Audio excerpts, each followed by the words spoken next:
we entered into a new timeline or something. Yeah. You'd have all crazy theories. I'd like grab somebody. We got to sacrifice them right away. Something's going on here. Get us to the pyramids. Cut their heart out. Yeah, straight away. It's like so weird that the sun and the moon are the exact right distance. That when they cross, the moon just completely outlines where just fills in everything. Yeah. But the light around the outside of the edges. It's like, how is it perfectly sized like that? Have you seen? Oh, sorry. Go ahead. No, it's an incredible coincidence that it's the right distance and the right size. Because obviously the moon is so much smaller than the sun. Yeah. But perfectly distance scale, so that when the sun and the moon are there, it's like boom. It's like the right size, not like half of it. Yeah. It's perfect. Yeah, perfect. It just sits. Yeah, it's like an Oreo and the cream. It's amazing. The really screwball theories are that the moon is fake. I've never heard that one. Yeah. The panda fake has nothing on the moon being fake. The moon is fake. Yeah. They think the moon is artificial, and then it was like put here by aliens, and it's hollow. You're kidding. Oh no. That's a good one. And that it was put here in order to sustain life on Earth, to give us a stable orbit.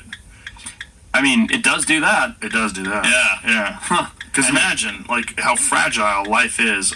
Like, we're really concerned about climate change. Like, sure. Oh my God, the climate changes. Well, guess what? If the fucking moon wasn't there, you'd be doomed. Oh, that's just nothing. There's no way. Yeah. You need a big moon, too. It controls all of our oceans and... It's a quarter of the size of the Earth. Yeah. It's a weird moon. Yeah. Like, I don't think there's another moon in our entire solar system that's comparable.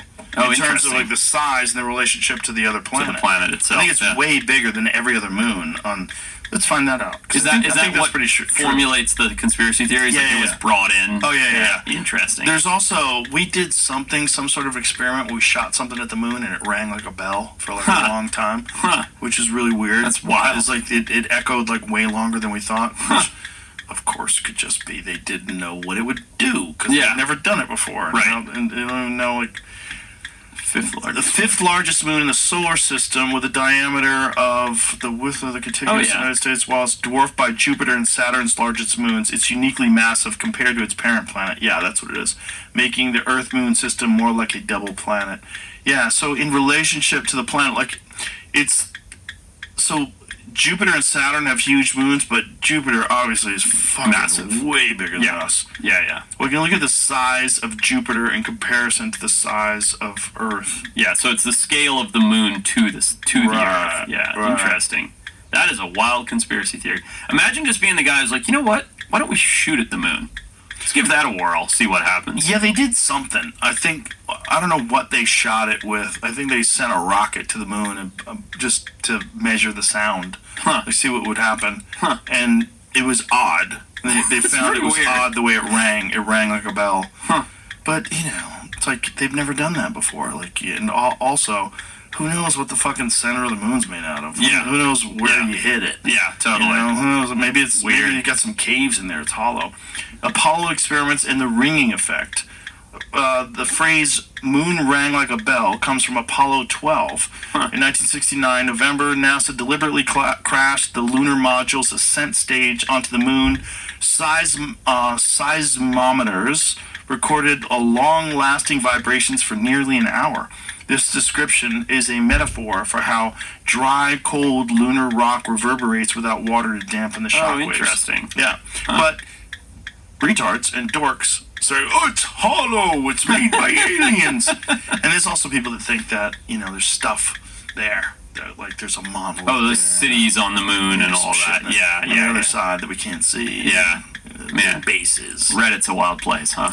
This is not even Reddit. This is like, you gotta go to like weird message boards. Crazy people go. That's deep crazy. Yeah, people that are Hollow Moon's on Wiki. What's that? Hollow Moon. There, the Hollow Moon, closely related to Spaceship Moon. That's the one. Our pseudo-scientific hypothesis that proposed the Earth's moon is either wholly hollow or otherwise contains a substantial interior space. No scientific evidence exists to support the idea. Let's go to Spaceship Moon, because that seems even more interesting. Yeah, Spaceship Moon. Come on, baby.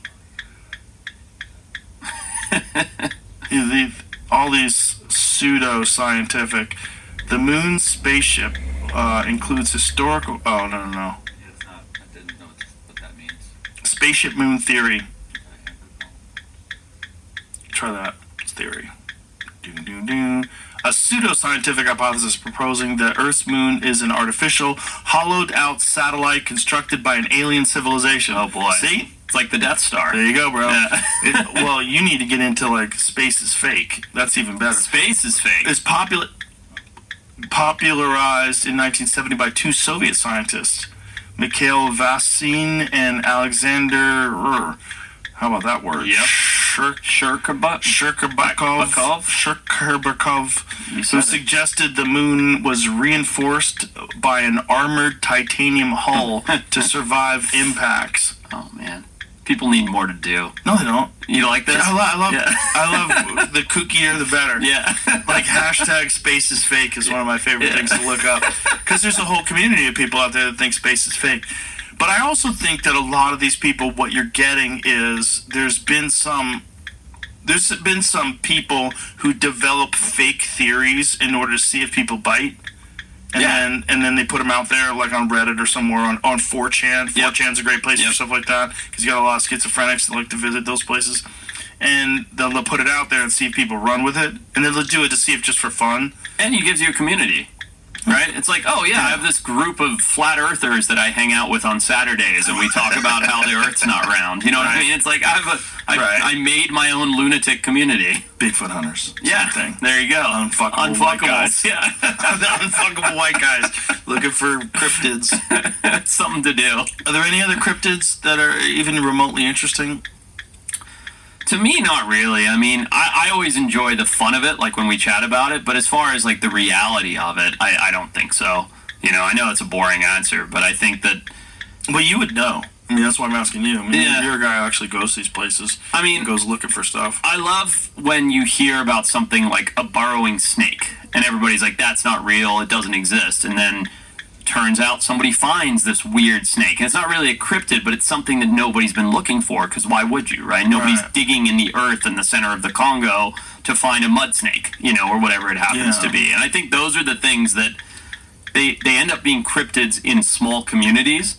You know, like you hear from the village about the snake. I'm making the snake up, but about the snake that lives under the mud and only bites when people dig their crops or whatever it happens to be. And it creates this generational legend that becomes a cryptid, but the truth is there is a snake that lives under the crops in the mud. It's just nobody ever goes looking for it, because why would you?